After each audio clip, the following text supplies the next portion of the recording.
শ্রীমঙ্গলে বহস করছিল। আগে বহস করার কথা ছিল না, আমরা মাহফিলে গেছি, মাহফিল হয়েছে, ওই খারিজি মারি যেগুলি আমাদের বিরুদ্ধে অনেক অপপ্রচার করছে। তো ওখানে কতগুলি খুব প্রভাবশালী লোক ছিল, একটা মার্কেটও ছিল। তো তার বহাস হবে, আচ্ছা ঠিক আছে, কি বহাস হবে? এরা পুরা সিলেটের যত তাদের কথিত বড় আলেম সবগুলি জমা করছে। তো জমা করছে যে ঠিক আছে, কি বহাস হবে? তাদের প্রশ্নের জবাব দিতে হবে। আচ্ছা, তো মার্কেটের ভিতরে ব্যবস্থা করছে। আমরা সব থেকে ঠিক আছে, যদি তারা বহাসে পরাস্ত তাহলে তবা করতে হবে, বয়াত হইতে হবে। আচ্ছা ঠিক আছে, লিখেছে একটা কাগজের মধ্যে আরবিতে লিখে নিয়েছে, আবার একটু পেশা ক্যালিওগ্রাফির মতন করে নিয়েছে। এটা পড়ে প্রশ্ন করে জব দিতে হবে। পরে জব দিলাম, জব দেব তাদের কিছু জিজ্ঞেস করলাম, একটা সব বোবা, একটা কথা কইতে পারলো না। একটা জবও দিতে পারলো, এগুলি একটা জবও দিতে পারলো না। এদের প্রশ্নগুলি সব জব দিলাম।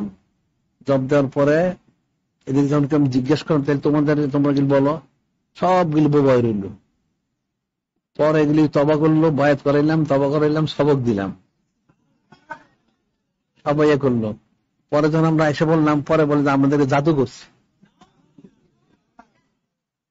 এই জন্য আমরা কিছু বলতে পারিনি। এর একটা জবাবও দিতে পারেন না। এদের সিলেটে সব বড় বড় কথিত কতগুলি আলেমকে জমা করছে। এই এদের সুনামগঞ্জ, সিলেট, হবিগঞ্জ, মৌলভীবাজার, শ্রীমঙ্গল, যতগুলি আছে এদের আগেরই মনে তাদের পরিকল্পনা আর কি, সবগুলি জমা করছেন না। জমা করছেন নিয়ে বহস করবে। এখন তো বছরে তাদের জব দেওয়া হলো, জব দেওয়ার পর যখন তাদের জিজ্ঞেস করা হইলো, একটা লোক একটা কথা বলতে পারলো না। এগুলি তো সব মূর্খ আসলে। পরে পরবর্তী সময় ওই আবার যখন এটা শুনছে, সব জায়গায় পরাস্ত হয়ে গেছে, তবা করছে। পরে তাদের যে কথিত মুরব্বী হদস ছাড়া অন্যগুলি তোর কে বহস করতে গেছে, তোদের কে কইছে? তাদের মানা করছিলাম, বহস করতে পারবি না, গেছস কেন? এখন তো তাদের ভিতরে একটা আরো বেশি একটা আতঙ্ক সৃষ্টি হচ্ছে।